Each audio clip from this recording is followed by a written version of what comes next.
Glance at any royal portrait and what do you notice? Sacred blood, flawless heritage, rulers said to be handpicked by God. These monarchs appeared to possess it all: riches, influence, and every luxury life could provide. But what you're really seeing is deception. Europe's mightiest royal dynasty didn't simply decline. They tore themselves apart from within. Their so-called pure bloodline grew so corrupted that their last king couldn't shut his jaw, couldn't chew a meal, couldn't even breathe properly. His own mother recoiled in shock the moment he entered the world. Yet before Charles II of Spain became a walking medical puzzle, before his jaw jutted so far he drooled endlessly, before his body collapsed under the simplest tasks, he was still the heir to Earth's greatest empire. This stands as one of history's rare records where we can watch what happens when mankind stretches genetics past the limit. Modern researchers decoding his DNA uncovered something beyond belief. He was more inbred than if his parents had been brother and sister. What you are about to hear is both heartbreaking and horrifying. It's the account of how the world's strongest dynasty transformed their own bodies into a biological catastrophe. Let me carry you to November 6, 1661, inside a shadowed chamber of Madrid's royal palace. The midwives had just brought forth Spain's future king, and something was dreadfully wrong. The infant's skull was monstrously oversized, his breathing uneven. But here's the hidden detail the chronicles leave out. His own mother, Queen Mariana, reportedly trembled at his sight and would not put her child to her breast. This wasn't cruelty, it was raw terror. Because Queen Mariana was not only Charles's mother, she was at once his cousin and his aunt. How could that be? His father, Philip IV, had taken his own niece as a bride. If you're trying to picture that family tree, stop. It wasn't a tree at all, it was a circle. And to grasp how matters reached this stage, to see how a child could be born so damaged that his own mother shuddered, we must trace further back. Back to when the Habsburg line first embraced the grim art of holding power by marrying only among themselves. The Habsburg motto was clear: let others fight battles, you, lucky Austria, wed. Romantic words, until you realize those weddings were to one another.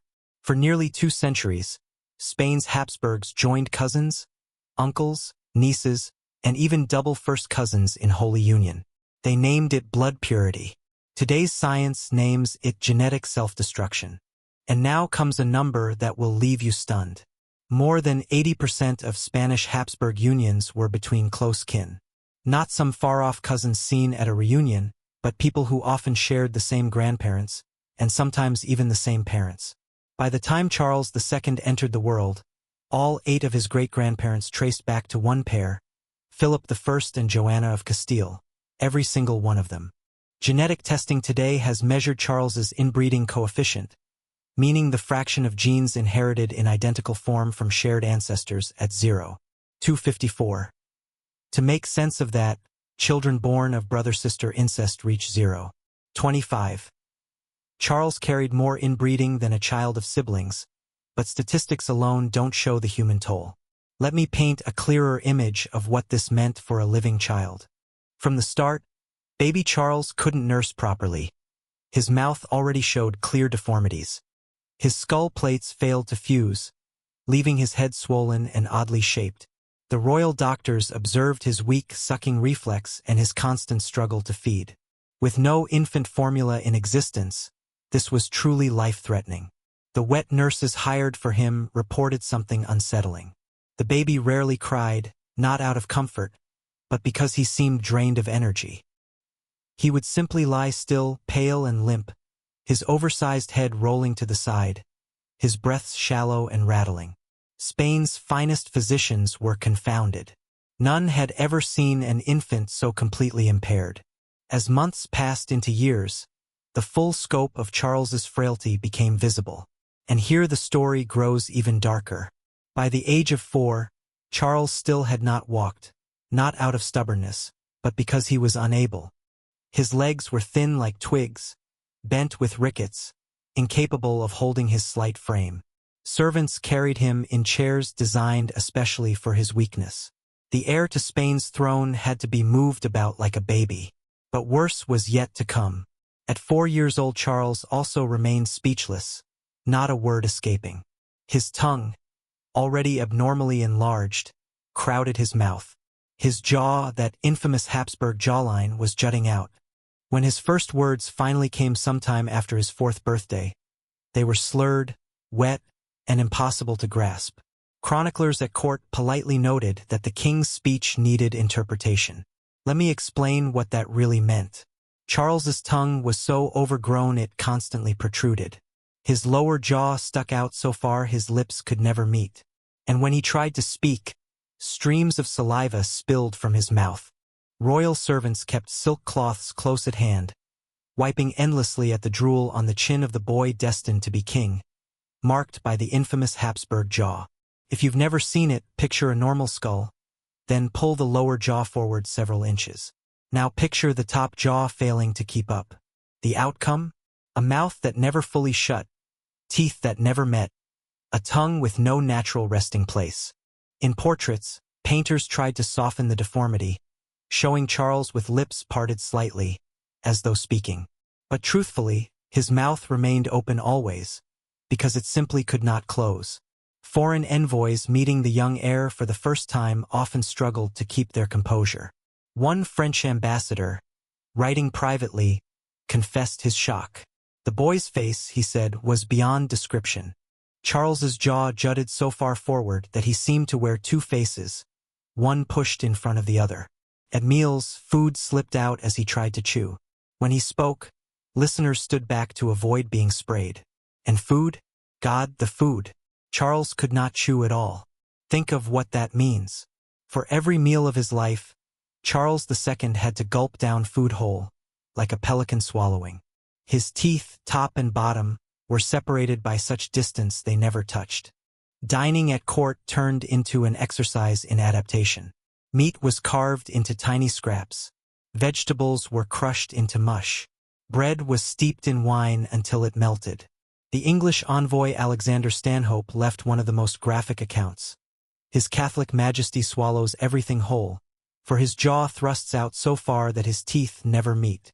To make up for it, he carries an enormous stomach and can swallow an entire lamb in 2 sittings. Yet deformity was only the start. As Charles grew, or rather failed to grow properly, new troubles mounted. Illness struck him constantly. At 6, measles nearly killed him. Next came chickenpox, scarring his body, then rubella, then smallpox. Every epidemic passing through Madrid found in Charles a perfect victim, his weakened immunity unable to resist. Smallpox in particular was merciless. It came when Charles was 9, and for many weeks he hovered between survival and death. His face, already misshapen, turned into a battleground of sores and pustules. When he at last pulled through, the scars added themselves to his list of deformities. Yet the sickness left behind another curse, one that never released him. Doctors noticed liquid gathering inside his skull. His head, already large, began to expand even more. Today we know this as hydrocephalus, water on the brain. In the 17th century it was called yet another punishment for the prince. The pressure caused savage headaches, blurred sight, and likely fed the seizures that tormented him later. By 10 years old, Charles's schooling became a palace scandal. Not for disobedience or idleness, but because he truly could not learn. Teachers wrote that lessons had to be repeated endlessly. Simple arithmetic escaped him. Latin, the royal and diplomatic tongue, was to him like an unknown script. His handwriting, when he attempted it, resembled the scribbles of a far younger child. One tutor's secret notes, found centuries afterward, give a tragic image. His Majesty tries with effort but remembers nothing. I explain a lesson, and by next morning it is as if he never heard it. His focus drifts. At times he stares blankly for long minutes. When asked what he thinks, he has no answer. But here the tale grows darker still. As Charles entered the years of puberty, or what should have been puberty, his body betrayed him once more. He grew in size but only slightly. While other princes shot upward, Charles remained undersized. His voice, instead of lowering, stayed thin and high. As for hair, there was scarcely any. The marks of a boy turning into a man never appeared. The royal doctors were summoned. In secret meetings, They spoke of what they saw but would not dare to put into record. The young prince showed no desire for women, nor did he show any desire for men. He seemed trapped in a strange, almost childish condition. Not quite a boy, not truly a man, but suspended somewhere in between. This horrified the Spanish court because Charles had a single duty above all else, to produce an heir. The vast Spanish Empire, reaching from Europe across the Americas to the Philippines, required the bloodline to endure. But how could a man who couldn't even grow a proper beard provide children? At 18, the court chose to test it. Charles was wed to Marie-Louise of Orleans, a French princess of 17, known to be beautiful, intelligent, and healthy. The contrast between husband and wife shocked the guests. She appeared glowing. He looked dreadful. She moved gracefully down the aisle. He shuffled forward, leaning on attendants for support. When the kiss came, witnesses wrote that Marie-Louise had to steel herself before touching his lips. Their wedding night was a catastrophe. Not the kind of mishap later told as a joke, but the kind that sealed the destiny of nations. It became obvious that Charles was entirely unable to consummate the union. Not unwilling, unable. His body simply did not work as a man's should. Marie-Louise, raised at the polished French court, tried every approach. She showed patience. She showed kindness. She even, according to palace whispers, tried to guide her husband through the simplest acts of marriage. Nothing succeeded. The years went by. No child came. The queen suffered humiliating examinations to see if she was at fault. Doctors announced she was perfectly fertile. Everyone knew, though no one dared state it openly, the true problem lay with the king. The weight of expectation grew unbearable. Both Charles and Marie-Louise were put through ever more desperate attempts at fertility cures. She was forced to swallow foul mixtures of herbs and animal parts. He was given potions that contained powdered pearls and even bull's blood. At one stage, the court brought in a so-called expert who ordered Charles to eat the dried penis of a stag. Nothing succeeded because nothing ever could. His reproductive organs were as deformed as the rest of his body. But the tale turns even stranger. Charles's mother, frantic for a grandson to secure the Habsburg succession, turned to mystics and holy men. One claimed Charles was cursed and said that resting beside holy relics might remove the spell. When this failed, she turned to something that still shocks historians today. She arranged for her son to sleep beside the dead. Yes, exactly as it sounds. The Queen Mother had Charles lie through the night next to unearthed corpses of saints and past monarchs, including his own father. The belief was that sacred power from the dead would cure his impotence. Picture it. The King of Spain, drooling and deformed, stretched out beside decaying bodies in hopes of fathering a child. 10 years of marriage brought 10 years of failure, 10 years of shame. Then, at just 26, Marie-Louise died suddenly. The official record said appendicitis, but rumors spread widely. Was she poisoned?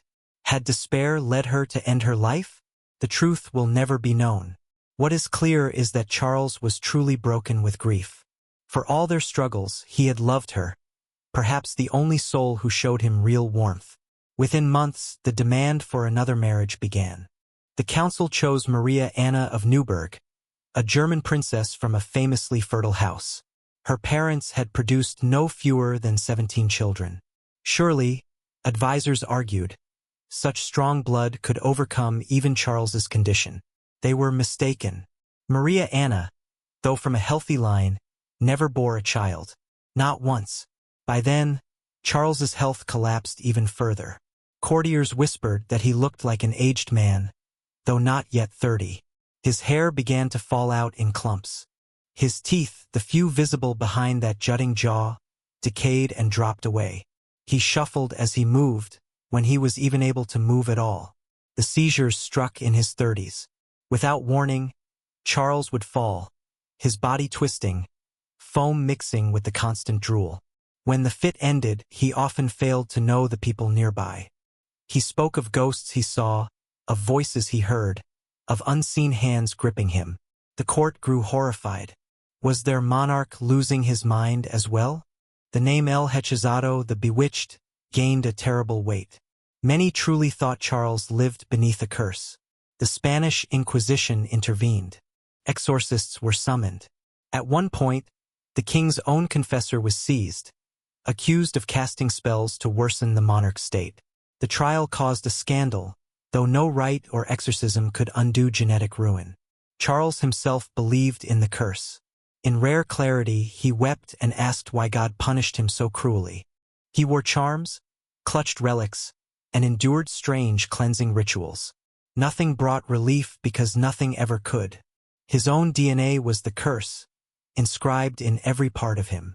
By 35, Charles looked like an old man.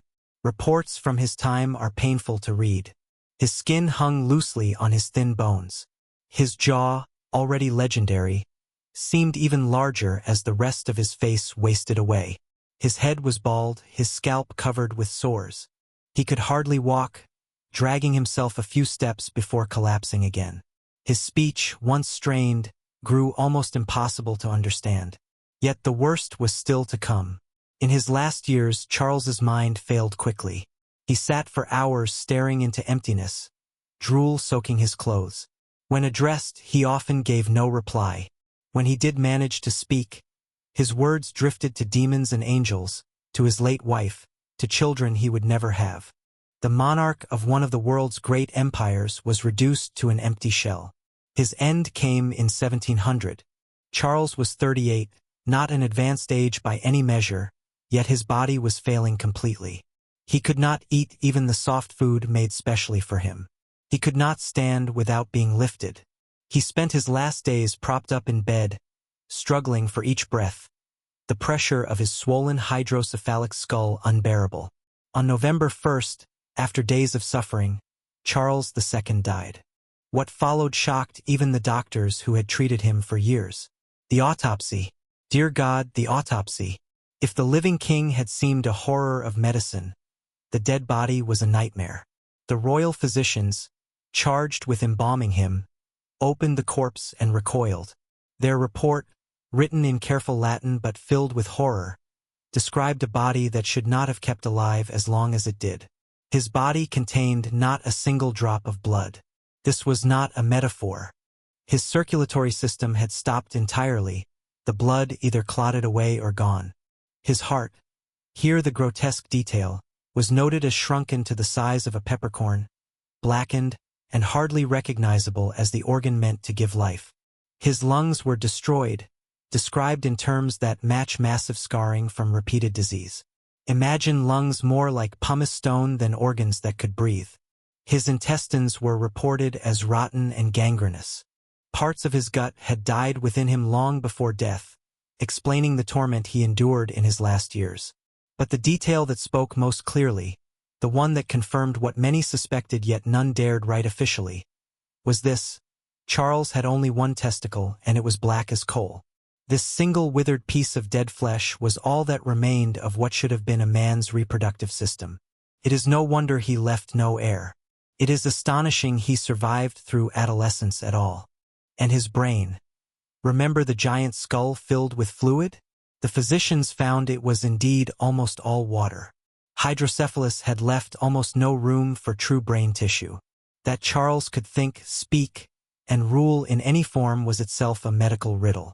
The doctors who cut him open must have stood there, soaked in the gore of their work, astonished that such ruined organs had somehow sustained life for nearly 40 years. Every system was failing. Every organ was broken.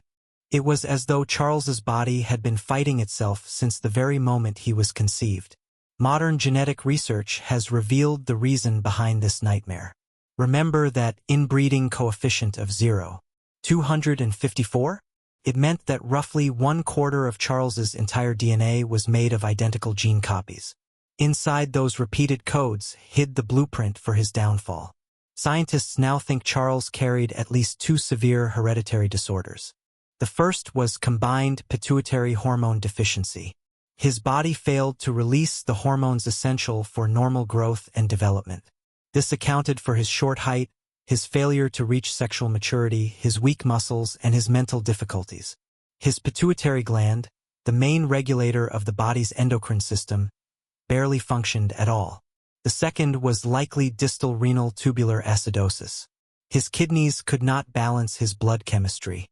This caused the rickets that bent his legs, the frailty that kept him from walking, and perhaps contributed to the hydrocephalus that enlarged his skull.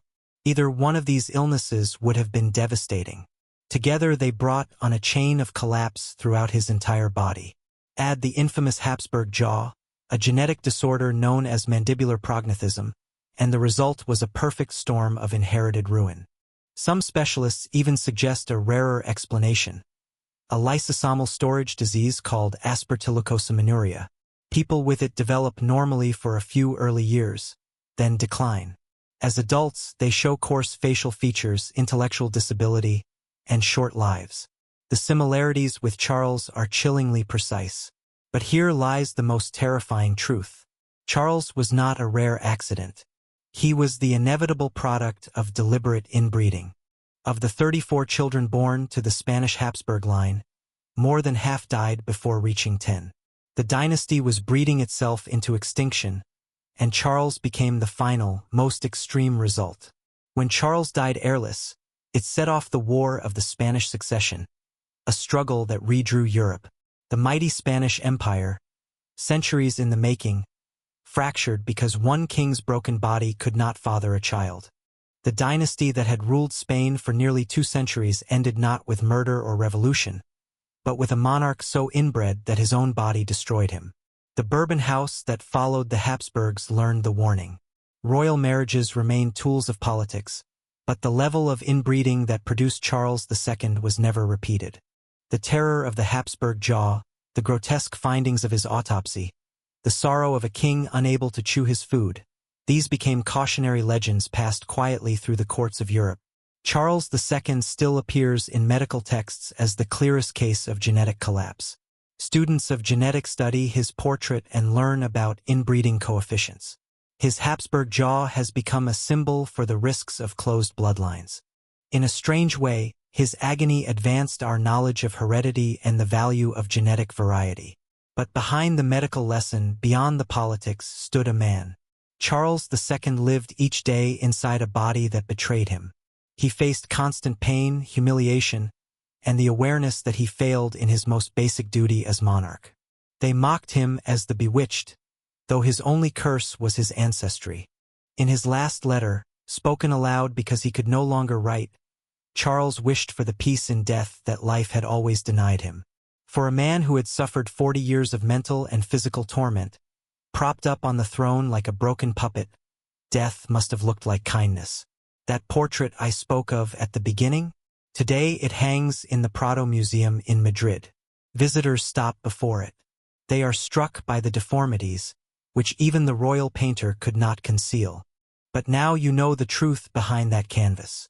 You know of the jaw that never closed, the tongue that never fit, the body that never worked, the genome that turned against itself. Charles II of Spain was not cursed by demons or witches. He was cursed by his own family tree, a lineage so twisted it became a noose.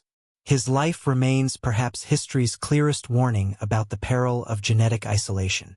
In their attempt to keep power within their blood, the Habsburgs destroyed their line. The next time you look at a royal portrait, think of Charles II.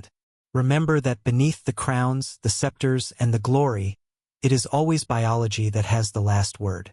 And at times, that final word is more terrifying than anything imagined. If this tale startled you, press the like button because algorithms, unlike dynasties, thrive on sharing. Leave a comment on which hidden figure from history you want revealed next. Subscribe for more forbidden truths your schoolbooks never told. And remember, every time you value genetic diversity, somewhere a Habsburg ghost breathes easier.